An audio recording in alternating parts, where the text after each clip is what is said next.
On the previous episode of Alexander the Great, Alexander, his father, his mother, his stepmom, his toddler brother, and his horse.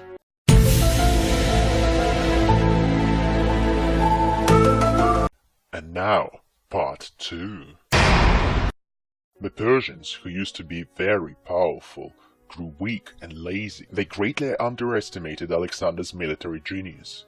A Greek mercenary by the name of Memnon told the Persians to destroy all their shit and retreat, so as to exhaust the Macedonian army.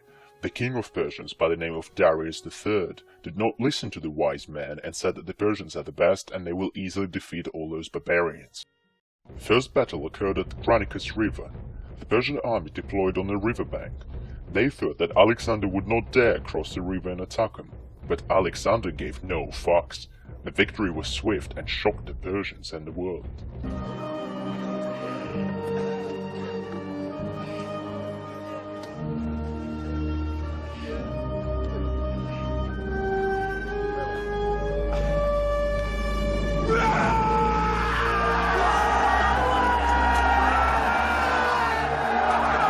Following the great victory, Alexander and his troops marched further into the heart of Persia, conquering city after city.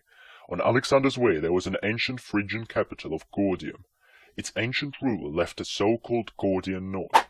The legend was that whoever could untie the knot would rule the whole of Asia. Up until this point many tried, but no one succeeded. Alexander himself broke many nails, but could not loosen the fucking knot. As we already know, the king was a bit of a rage baby. So he took out his shiny knife and just cut the knot.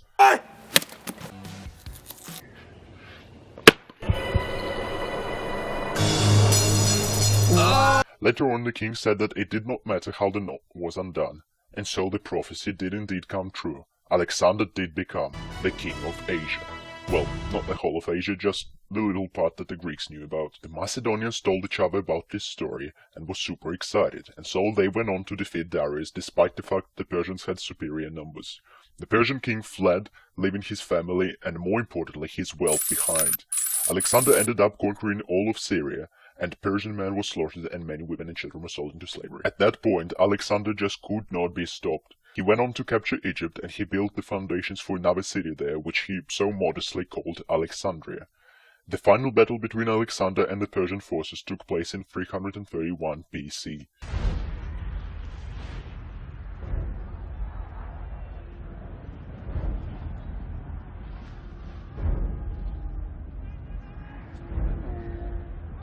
And now we come to this most distant place in Asia, in a most despicable and cowardly manner. In that battle of Gaugamela, Alexander beat Darius for good. Darius once again fled. In the next 6 years, Alexander conquered Iran and all of the adjacent provinces. He married a Persian princess by the name of Roxana. It was all going swell for Alexander. In 329 BC, a Persian satrap, Bessus, betrayed and killed Darius and proclaimed himself to be the leader now. Well, Alexander had other ideas. In that same year, Bessus was handed over by his loyal subjects to Alexander, who executed him. He was now the ultimate ruler of Asia. The Macedonians, who loved the king so far, were like, "Alright, we conquered the world, let's go home." But they soon found out that they were not done just yet. When the army figured out that the king wanted to advance further, they were like, "No way, man." But Alexander himself soon discovered a plot to overthrow him. One of the main conspirators was Philotas, who was the son of Alexander's most trusted general, Parmenion. Philotas was executed, and Alexander felt that no way he could trust the old general, and, well, as you do, he had Parmenion killed as well. He's a wicked bastard. The things he does, let me tell you. Alexander's amigos were not happy. Once when they were partying, Alexander's closest friend, Clitus the Black, called Alexander names and told the king that he was wrong to kill the other guys. Alexander went mental. Drunk out of his mind, he threw a spear at Clitus. The ambulance didn't get there in time, and so Clitus died. For the next few days, Alexander the Great cried like a little bitch.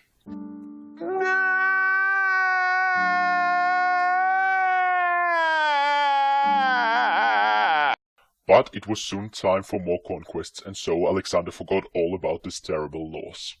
In 328 BC, Alexander advanced into India, a land that they have just discovered. For the first time, the Macedonian phalanx faced the Indian elephants. The battles were fought on a whole other difficulty level. Alexander was so impressed by the talented Indian king Porus that he was like, "Alright, you can keep your lands as long as you listen to me, it's cool." On his way back to Persia, Alexander was wounded by the Mali warriors, and so he had to take a break for another year. His soldiers were super excited and went to see their wives and children. But the following year, Alexander, who was probably the worst type of employer you could have, I should fire you and burn down your friggin' house! attempted a long and deadly march through the Persian Gulf, where hundreds of his soldiers died due to lack of water and spread of infections. When they finally reached the city of Susa, Alexander decided that maybe it was time to look back at his massive empire. And the empire was going crazy. Persians and Macedonians were at each other's throats. Alexander ordered the Macedonian noblemen to marry Persian princesses in order to unify his people. He then recruited Persian soldiers into his army, which really pissed off his veterans. But Alexander found a way to appease them. He killed 13 Persian leaders. It is unclear whether Macedonians and Persians became best friends after this or not, but for the time being they were all terrified of their king. Man, are you crazy?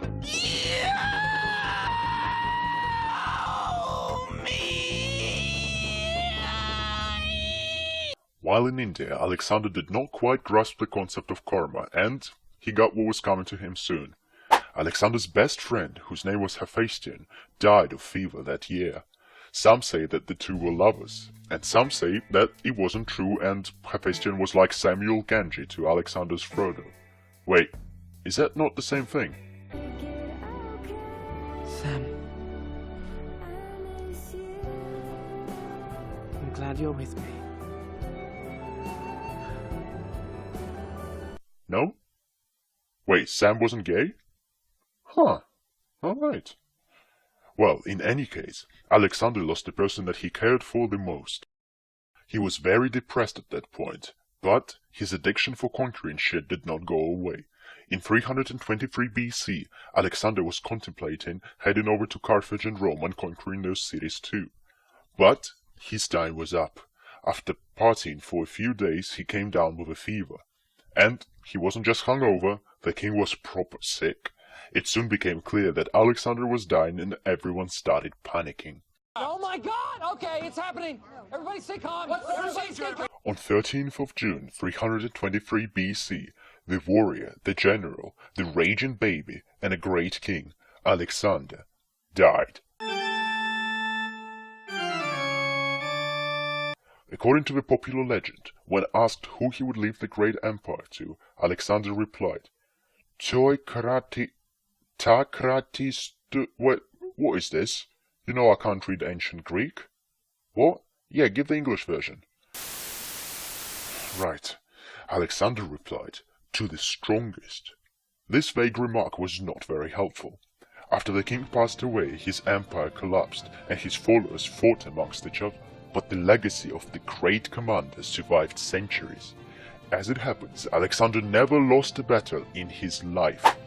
Greek culture spread across Asia during his rule, and the Greeks were the dominant force for years to come, until the Romans decided it was time to take over.